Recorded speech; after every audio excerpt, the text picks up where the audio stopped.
The Poor Pensioner by Harriet Parr. Part 6 of the Holly Tree Inn. I met her in the corridor, walking to and fro, and muttering to herself with a down-looking aspect and a severe economy of dress, the season considered.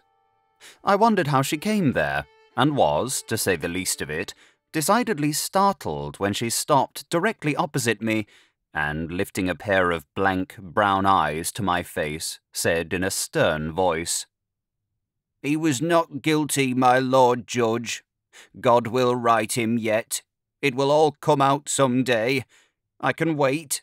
Yes, I can wait. I am more patient than death. I am more patient than injustice."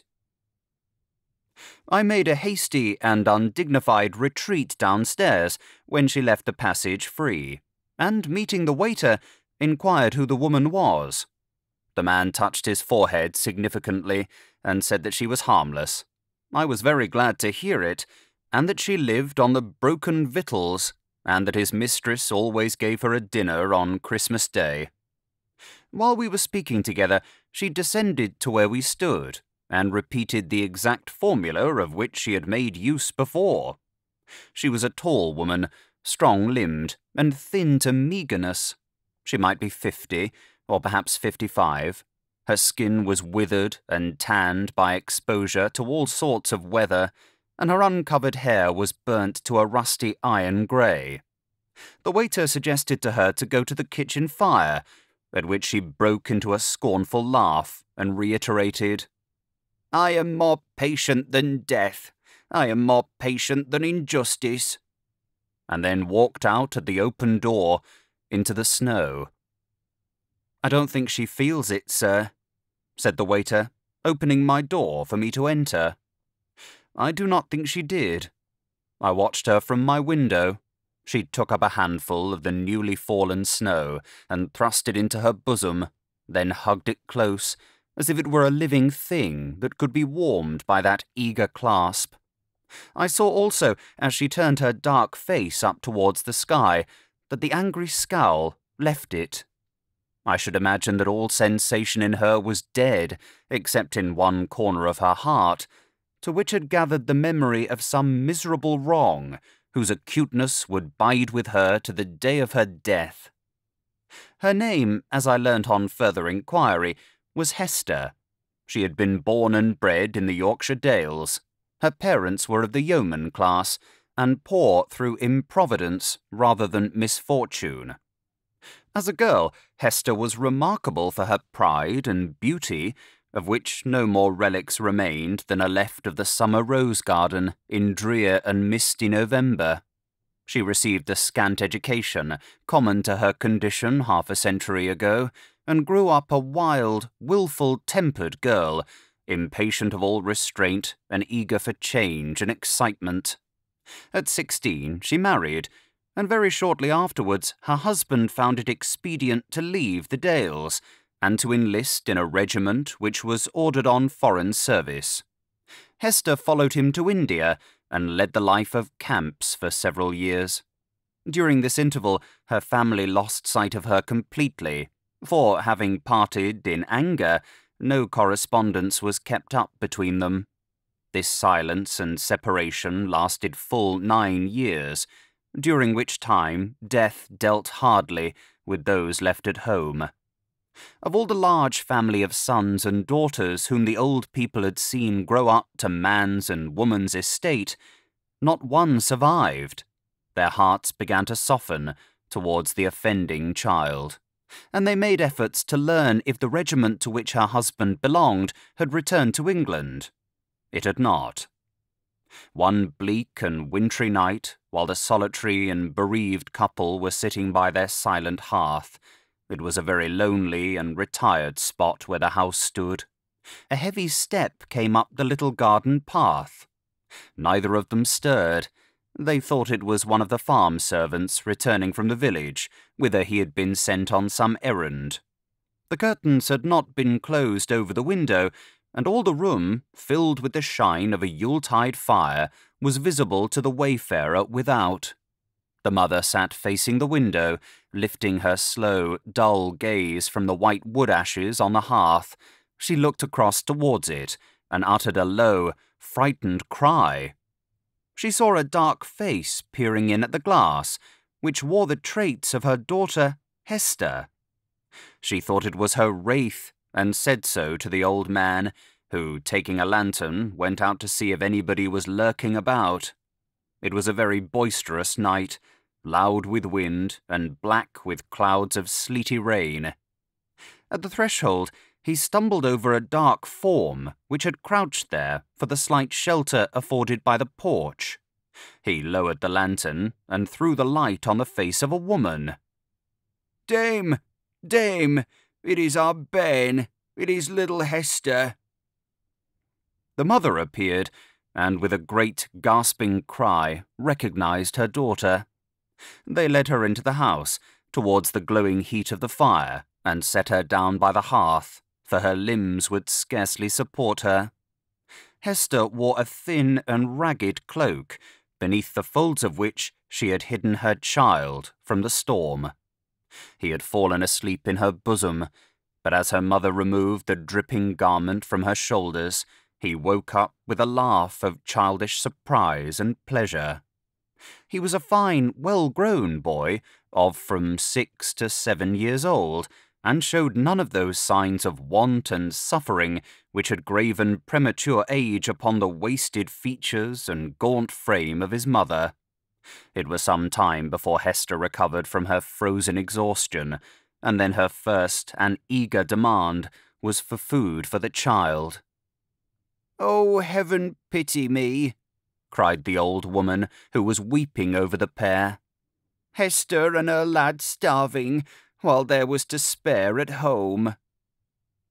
She supplied their wants soon, and would have taken the boy, but Hester held him to her with a close and jealous grasp, chafing his limbs, warming his little hands in her bosom, and covering his hand with passionate kisses. He fell asleep in her arms at last, and then she told her brief story. She was widowed.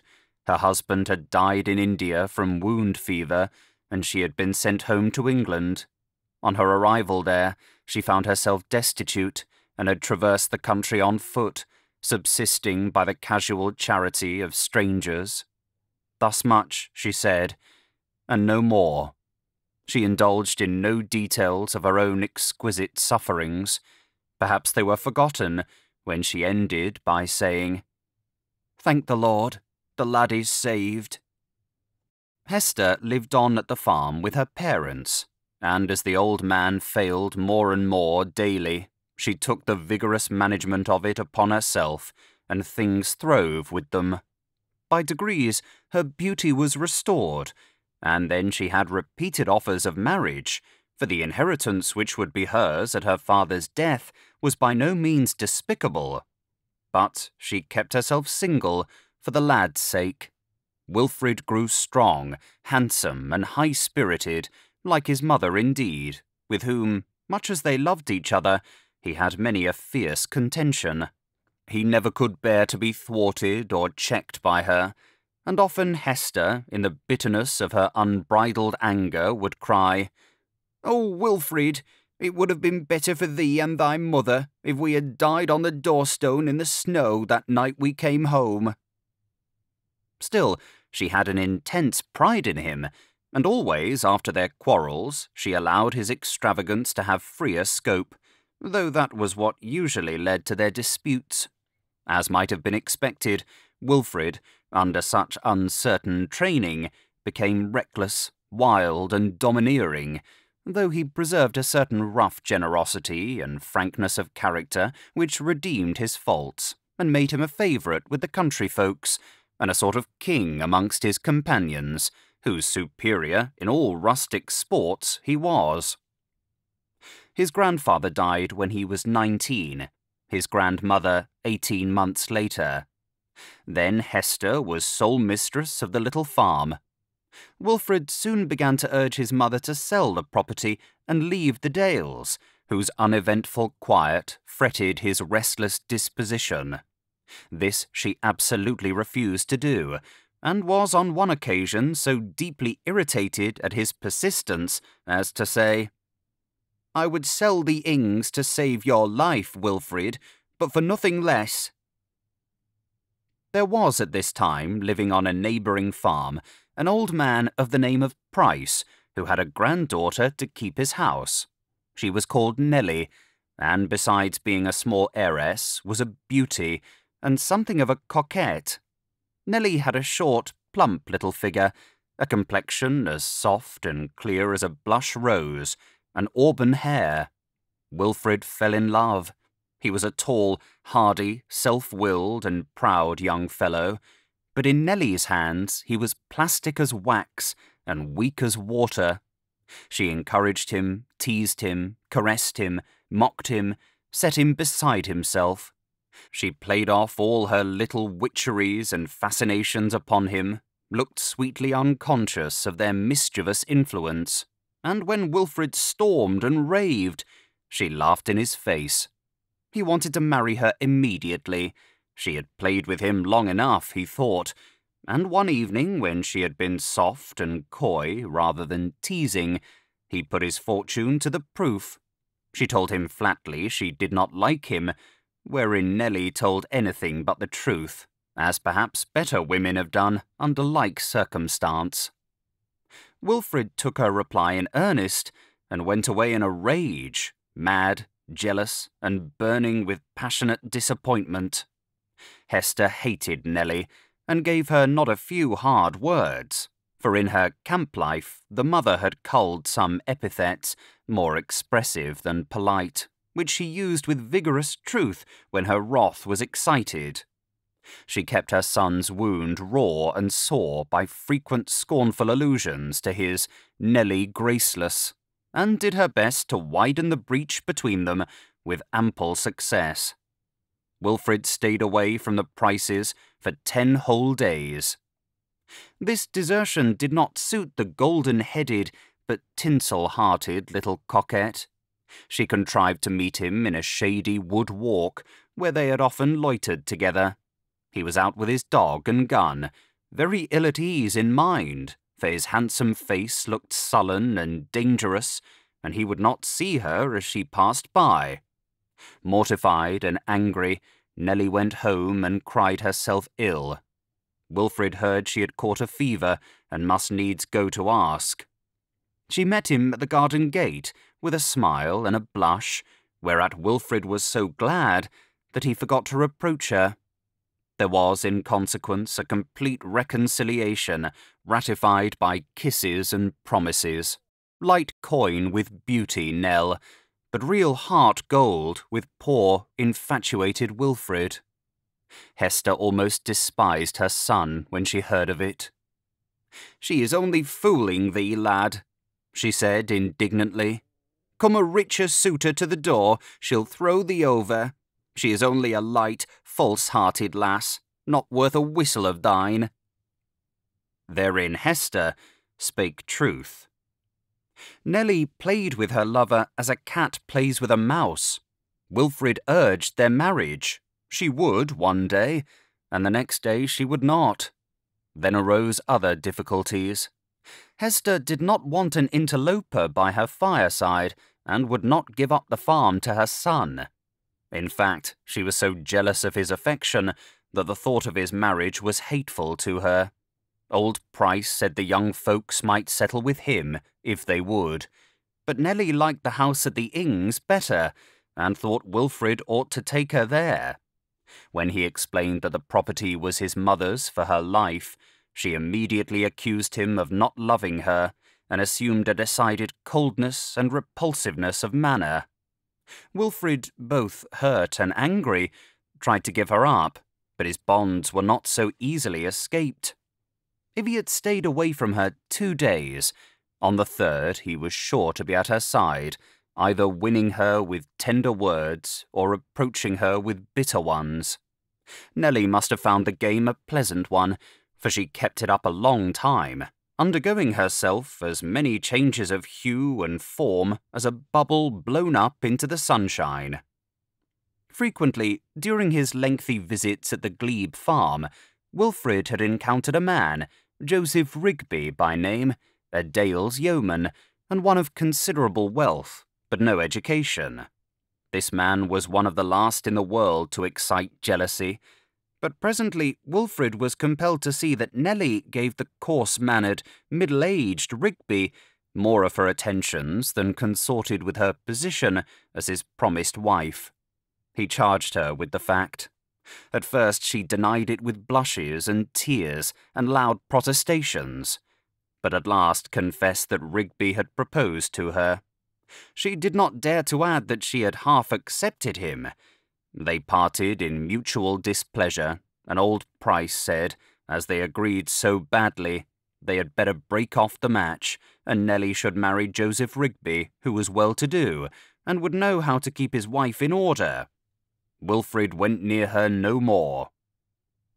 Presently it was rumoured in the countryside that Nelly Price and Mr. Rigby were to be married after the October fairs. Hester sneered, prophesied that the rich yeoman would repent his bargain before St. Mark's, and rejoiced greatly at her son's escape. Meanwhile, Wilfrid went about the farm and the house, silent, moody, and spiritless.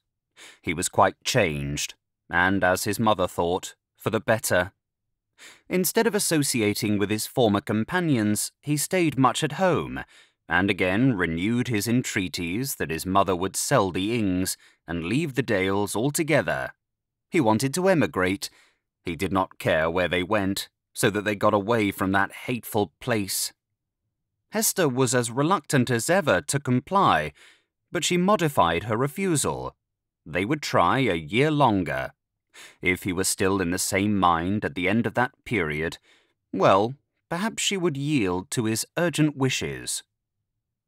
On the morning of the Leaford Fair, he left home early, and returned towards dusk, so it was said by Hester.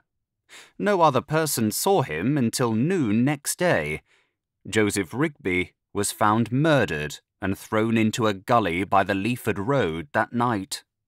There were traces of a violent struggle upon the road, and the body had been dragged some distance.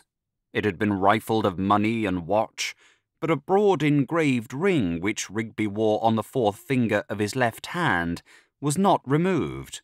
He was known to have left the market hall at Leaford with a considerable sum in gold upon his person, for his brother-in-law had remonstrated with him about carrying so much.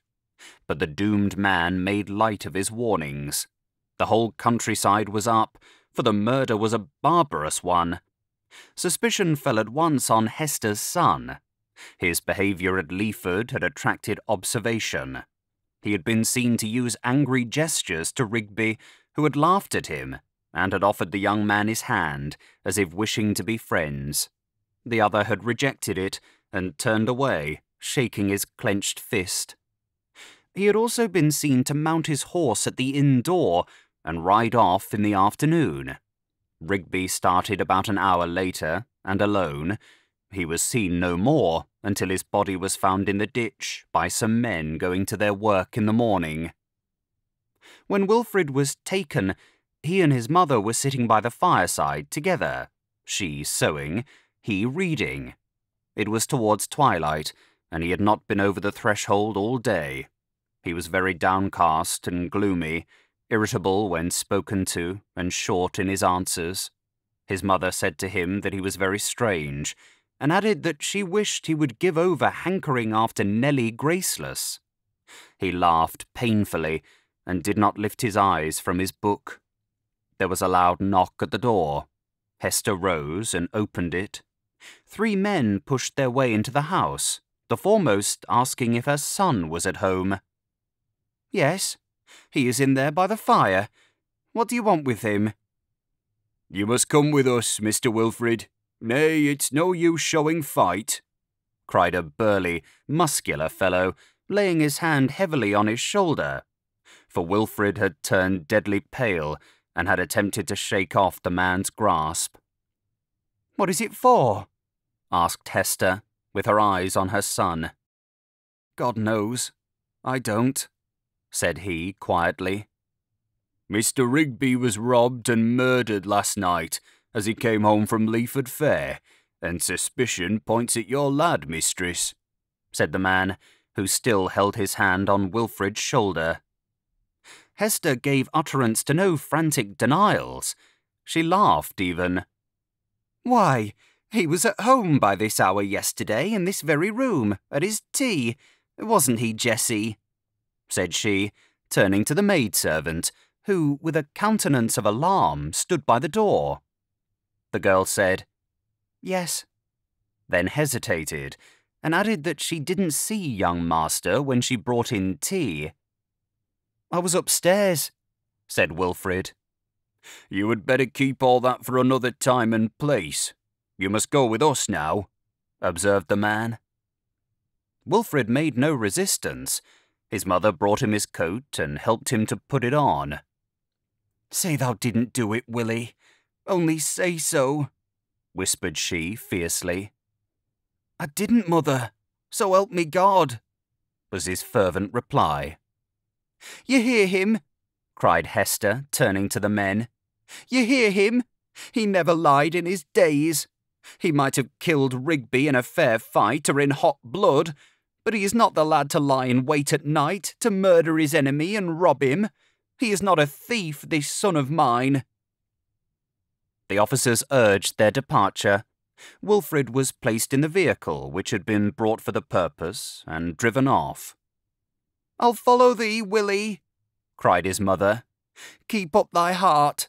They can't touch thee. Goodbye, my poor lad."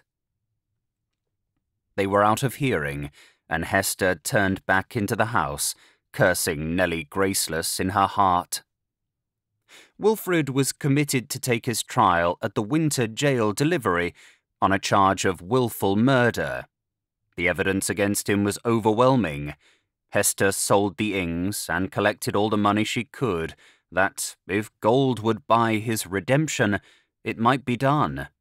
For herself, she had a perfect faith in his innocence, and was confident of his acquittal, but few persons, if any, shared her feelings. The best legal advice had been retained for the accused, and the trial came on shortly before Christmas. Hester was the only witness for her son. The woman Jessie's evidence damaged his cause considerably. She contradicted herself over and over again, and at last, flurried and confused, she burst into tears, crying out that she would say anything to get her young master off. There was nobody to speak with certainty as to the prisoner's having been at home by a certain hour, but his mother. He had put his horse into the stable himself, the groom being absent at the fair, and Jessie could not swear that he was in to tea. She believed not. Only one cup was used. 2 witnesses, labourers on a farm near the Ings, swore to having seen and spoken to the prisoner after the hour stated. They said he was riding fast and seemed agitated, but it was too dark to see his face. Nellie Price also had her word against him. It was drawn from her reluctantly, in the midst of shamefaced tears and noisy sobs, but it quite overthrew the attempt to prove an alibi.